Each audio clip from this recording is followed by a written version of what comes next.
بسم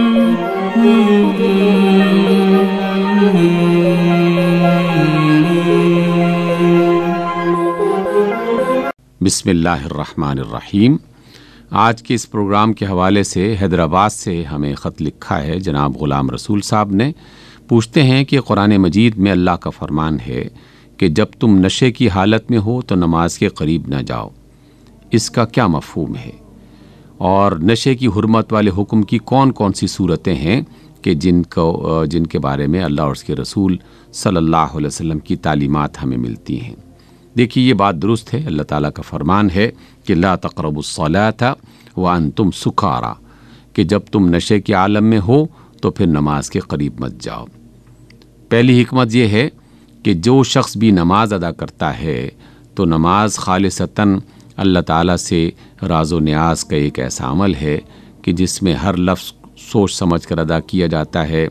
ہر رکن پورے سلیقے سے پورے شعور کے ساتھ ادا کیا جاتا ہے، جس میں ادب آداب کا بھی خیال ہوتا ہے، احترام کا بھی خیال ہوتا ہے،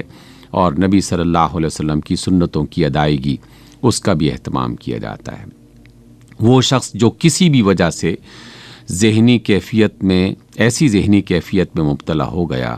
کہ جس کو اندازہ نہیں ہو رہا کہ وہ کیا بول رہا ہے، کیا پڑھ رہا ہے، کیا کام کر رہا ہے، تو یقیناً وہ بہت ساری غلطیاں کرے گا۔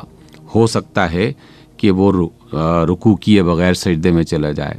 ہو سکتا ہے کہ وہ ایک سجدہ کر لے، دوسرا سجدہ چھوڑ دے،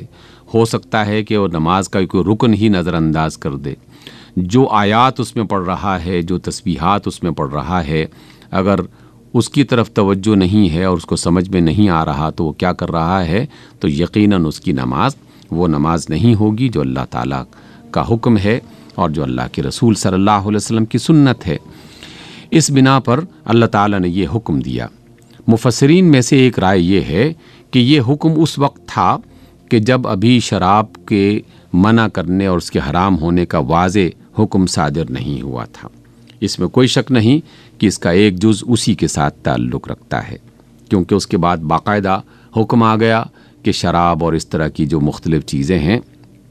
یہ اللہ تعالیٰ کی طرف سے منع کر دی گئی ہیں، یہ گندگی ہیں، غلاظت ہیں، خرابی ہے، اور نبی صلی اللہ علیہ وسلم نے واضح طور پر یہ جملہ ارشاد فرما دیا کہ ہر نشہ دینے والی چیز جو ہے وہ حرام ہے۔ تو جب حرام کا لفظ آ گیا تو یقیناً پھر اس کا تصور بھی نہیں کیا جا سکتا کہ کوئی شخص اس حکم کے آنے کے بعد شراب کا استعمال کر رہا ہو یا کوئی ایسی نشے والی چیز استعمال کر رہا ہو کہ جس کی بنا پر اس کی عقل جو ہے وہ کام نہ کرے اور اسے اس بات کا اندازہ نہ رہے کہ وہ کیا کہہ رہا ہے اور کیا کر رہا ہے۔ لیکن یہ حکم اور یہ آیت اپنی جگہ موجود بھی ہے اور قیامت تک موجود رہے گی،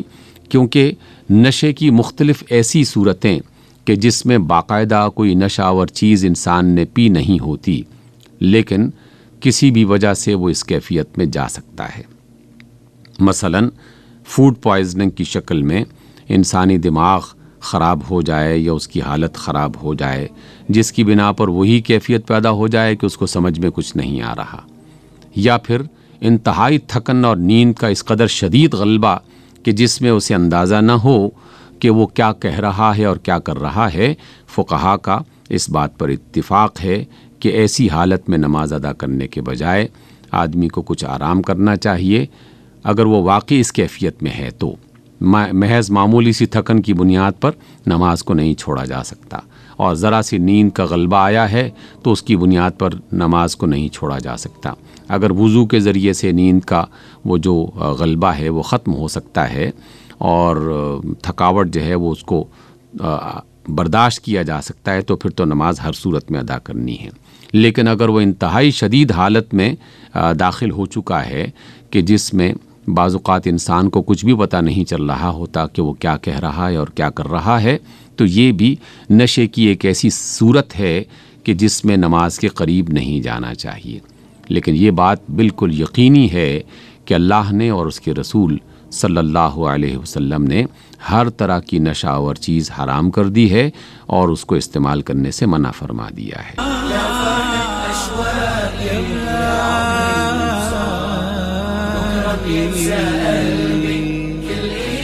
الصابرين